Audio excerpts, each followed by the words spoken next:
his hand and feeding her at meal times. And that night the wind rattled his window and said, "Let me in." It came in very noisily and said, "Well, I found your magician. He's in the forest pretending to be a mole." "How can I find him?" said Sep. "Haven't you any friends in the forest?" asked the wind. Then Sep remembered his friends the squirrels, and he mounted his horse and rode away to the chestnut tree where they lived.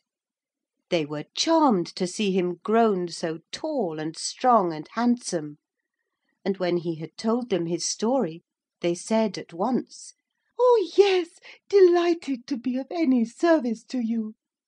And they called to all their little brothers and cousins and uncles and nephews to search the forest for a mole that wasn't really a mole, and quite soon they found him and hustled and shoved him along till he was face to face with Sep in a green glade. The glade was green, but all the bushes and trees around were red brown with squirrel fur, and shining bright with squirrel eyes. Then Sep said, "Give the Princess back her eyes and her hearing and her voice." But the mole would not. "Give the Princess back her eyes and her hearing and her voice," said Sep again. But the mole only gnashed his wicked teeth and snarled. And then in a minute the squirrels fell on the mole and killed it, and Sep thanked them and rode back to the palace, for of course he knew that when a magician is killed all his magic unworks itself instantly. But when he got to his Princess she was still as deaf as a post and as dumb as a stone, and she was still crying bitterly with her poor blind eyes till the tears ran down her grass green gown with the red roses on it. "Cheer up, my sweetheart," he said, though he knew she couldn't hear him, and as he spoke the wind came in at the open window and spoke very softly, because it was in the presence of the Princess. "All right," it whispered. "The old villain gave us the slip that journey, got out of the moleskin in the very nick of time. He's a wild boar now." "Come," said Sep, fingering his sword hilt, "I'll kill that myself without asking it any questions." So he went and fought it, but it was a most uncommon boar, as big as a horse, with tusks half a yard long, and although Sep wounded it, it jerked the sword out of his hand with its tusk, and was just going to trample him out of life with its hard heavy pig's feet, when a great roar sounded through the forest. "Ah, would ye?" said the lion, and fastened teeth and claws into the great boar's back. The boar turned with a scream of rage, but the lion had got a good grip, and it did not loosen teeth or claws till the boar lay quiet. "Is he dead?" asked Sep, when he came to himself. "Oh yes, he's dead right enough," said the lion. But the wind came up puffing and blowing and said, "It's no good.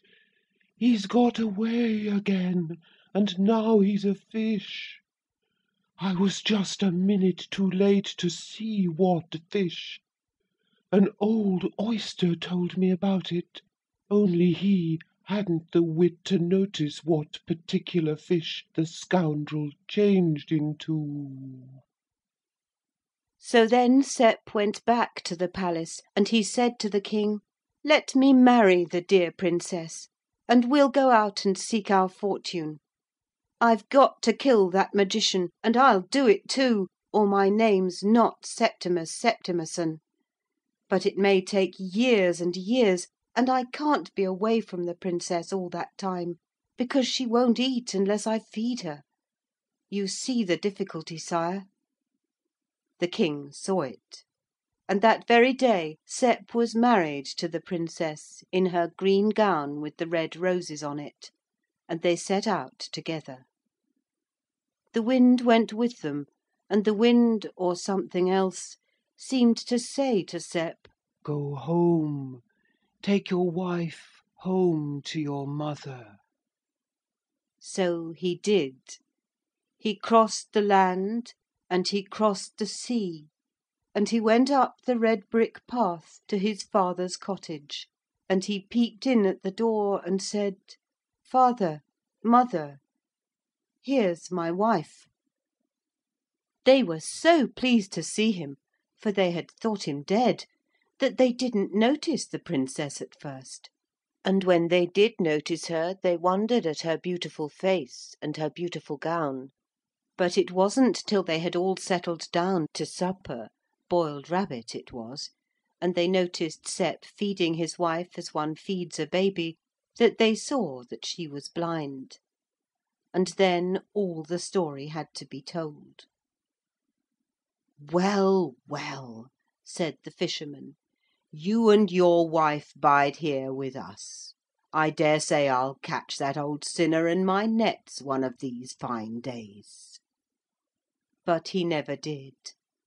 And Sep and his wife lived with the old people, and they were happy after a fashion. But of an evening Sep used to wander and wonder, and wonder and wander by the seashore, wondering as he wandered whether he wouldn't ever have the luck to catch that fish. And one evening, as he wandered wondering, he heard a little sharp, thin voice say, 'Sep, I've got it!' 'What?' asked Sep, forgetting his manners. 'I've got it!' said a big mussel on a rock close by him. 'The magic stone that the magician does his enchantments with. He dropped it out of his mouth and I shut my shells on it. And now he's sweeping up and down the sea like a mad fish, looking for it. For he knows he can never change into anything else unless he gets it back. Here, take the nasty thing. It's making me feel quite ill.' It opened its shells wide, and Sep saw a pearl. He reached out his hand and took it. 'That's better,' said the mussel, washing its shells out with salt water. 'Can I do magic with it?' Sep eagerly asked.